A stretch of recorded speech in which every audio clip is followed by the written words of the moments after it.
அடிக்கடி இப்படி லிப்பை வந்து லிக் பண்ணிட்டே இருக்கக்கூடிய ஆளா நீங்க? அப்ப கண்டிப்பா இந்த வீடியோ உங்களுக்கு தாங்க. நிறைய பேர் லிப் வந்து கொஞ்சம் ட்ரை ஆகும்போது உடனே அவங்களுடைய டங்னால நாக்குனால லிப்பை வந்து லிக் பண்ணிக்கிட்டே இருப்பாங்க. இது கண்டிப்பா ஒரு நல்ல பிஹேவியர் கிடையாது அப்படின்னு சொல்றாங்க டெர்மட்டாலஜிஸ்ட். அதுக்கான காரணமும் சொல்லப்படுது. என்னன்னா, நம்ம எச்சில்ல வந்து டைஜஸ்டிவ் என்சைம்ஸ் அதிகம் இருக்கு.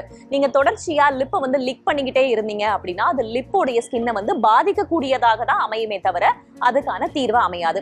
பொதுவா நீங்களே கவனிச்சு பாருங்களேன், லிப்பை வந்து லிக் பண்ணும்போது அது உடனே வந்து ஈரப்பதமாகும். ஆனா கொஞ்ச நேரத்திலேயே அந்த ஈரப்பதம் எவாபரேட் ஆகி உங்களுக்கு இன்னுமே அதிகமான ட்ரைனஸ் தான் கொடுக்கும். சரி, இதை தடுக்க என்னெல்லாம் பண்ணலாம்? ஒன்னு, மாய்ஸ்சரைசிங் கிரீம் லிப் பாம் வந்து யூஸ் பண்ணலாம். 3 மணி நேரத்துக்கு ஒரு தடவை நம்ம ரிப்பீட்டடாவும் அதை யூஸ் பண்ணலாம். ரெண்டாவது, சன்ல வந்து நம்மளுடைய லிப்பை எக்ஸ்போஸ் ஆகாம பாத்துக்கலாம். மூணாவது, கோல்ட் வின்டர் டேவா இருந்தா நம்ம வெளியில போகும்போது லிப்பை வந்து ஃபுல்லா கவர் பண்ணிக்கிட்டு போறது ரொம்பவுமே நல்லது.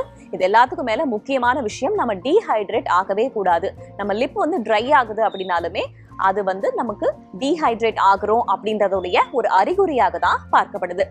எப்பவுமே லிப்பை லிக் பண்ணிக்கிட்டே இருக்க உங்க ஃப்ரெண்டுக்கு இந்த வீடியோவை கண்டிப்பா ஷேர் பண்ணுங்க. இது ஹெல்தி டாக்ஸ் வித் வேதா, அறிவோம் ஆரோக்கியம்.